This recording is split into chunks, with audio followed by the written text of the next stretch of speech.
Davy Winkle in Circusland. Chapter 1. The Strange Actions of a Tent Stake. It was an unusually long stake. Even Davy could see that. Davy Winkle, who had spent half the morning following the sledgehammer gangs over the acres and acres of circus grounds. And yet, neither he nor anyone else, perhaps, would have thought much of the fact if the little man with the twinkling eyes hadn't said what he did. Indeed, it was what he said that caused the blue-shirted one to answer back.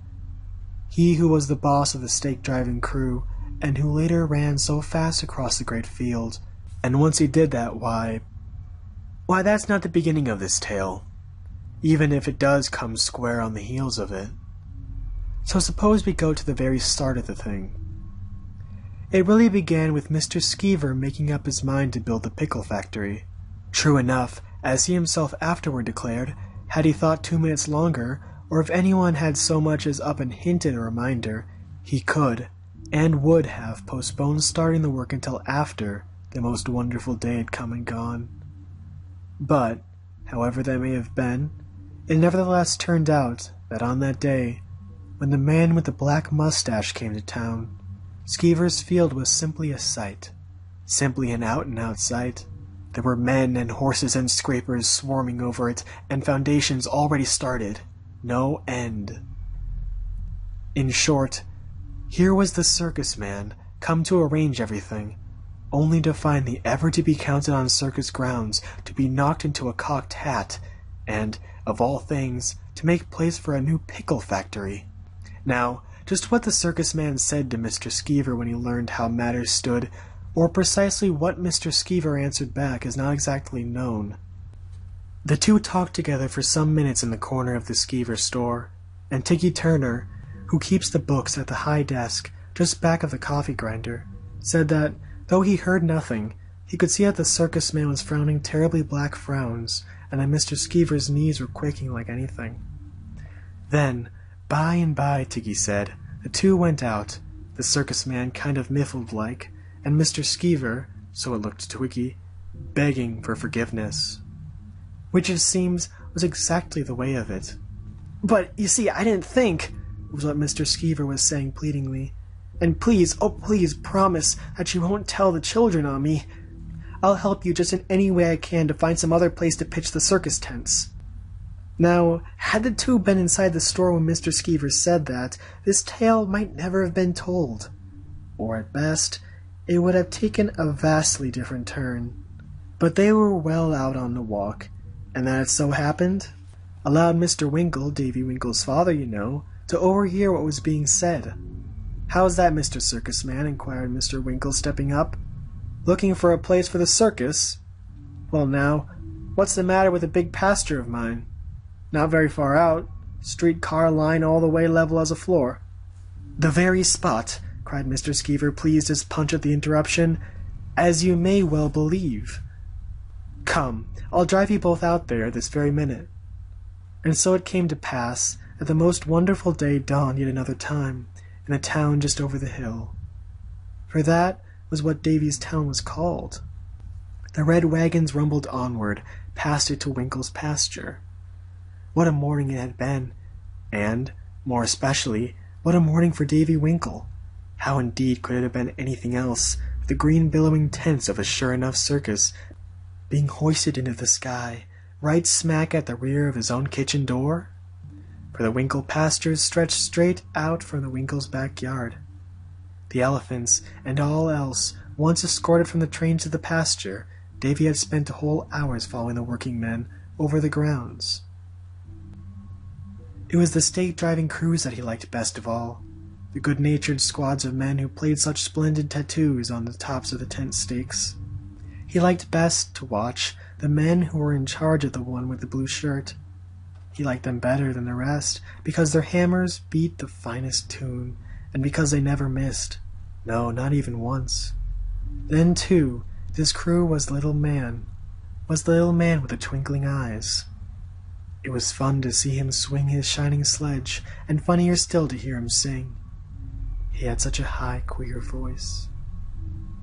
So it was a blue-shirted boss and his gang that Davy followed most. He tagged them on around the end of the very big tent, and all the way they played their fine tattoo.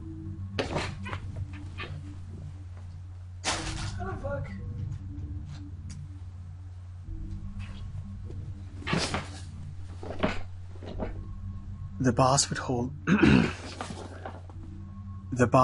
the stake while the others started it with quick little taps. Then the point of the stake fixed in the turf, the whole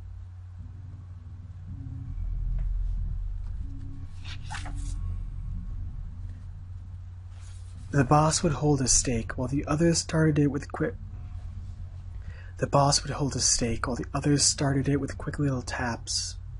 Then, the point of the stake fixed in the turf, the whole crew would pound on its head until their sledges had driven it far into the ground.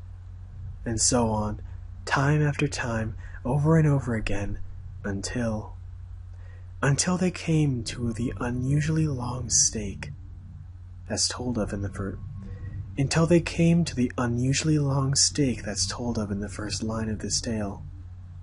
"No siree, Bob," objected the twinkling-eyed man with a high and funny voice, the moment he looked at it. "No siree, Bob," objected the twinkling-eyed man with a high, funny voice, the moment he looked at it. "Not this one." "Huh?" questioned the boss, as though not understanding. "I said not this one," the other replied. "Okay. No siree, Bob." "No siree, Bob," objected the twinkling-eyed man with a high, funny... "No siree, Bob," objected the twinkling-eyed man with a high, funny voice, the moment he looked at it. "Not this one." "Huh?" questioned the boss, as though not understanding. "I said not this one," the other repeated, and he started to toss the stake to one side. "Hey now, not that one? Why, what's wrong with it?" "Wrong with it?" blinked the little man. "Why, it's too long! Way too long! Liable to go all the way through! That's what it's liable to do, go all the way through!" "Stuff and stickers," retorted Boss Blueshirt. "So you're one of those who believes that nonsense, are you? So you are one of those who believes that nonsense, are you? Well, I'll have you know I take no stock in such bosh. Come on," he added, turning to the rest of his crew. "Down it goes." And he stuck the point of the stake in the ground with a jab. It was then that Davy first realized what a tall stake it was. Indeed, it was so long that the men had all but to stand on their toes to make their hammers reach the top of it. So they were obliged to tap very lightly at first, but finally, as the stake sank lower, they swung harder and harder. As they did, the little man continued to grumble. Far from swinging his sledge with the rest, he stood off away, mumbling about the length of the stake. "Just remember, if it goes through, I'll not take the blame," Davy heard him say. "Nobody'll ask you to," answered the boss. "And in the meantime, a little less talk." Then, suddenly jerking his head toward Davy, he added, "What do you want around here, boy? I've been trailing us for an hour. Run along with you now." At this, you may be sure Davy backed away, but he kept his gaze on the man with the twinkling eyes. What had he meant by the stake going all the way through? Going through where? Or through what? Why, there's nothing in this old pasture to go through, thought Davy. And he was sure he knew, because he'd played over every part of it whole dozens of times. Still, he had decided to wait to see what might come next. Half hiding behind the end of a big circus wagon, the boy continued to watch the men beat their rat-a-tat-tat on the stake.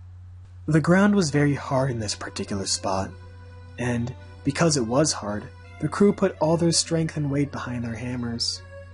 That was why, when the thing happened, it sent half of the men sprawling in a heap and threw the rest quite off their balance.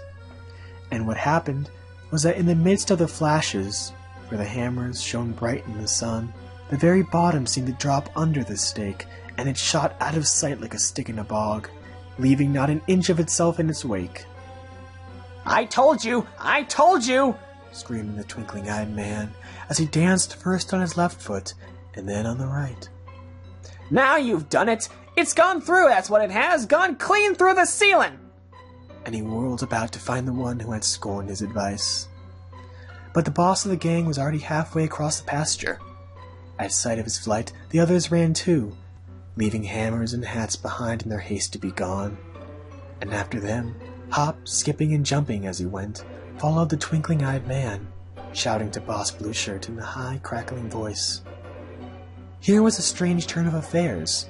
With eyes wide with wonder, Davy watched the men in their flight. Why were they running? And what had become of the stake?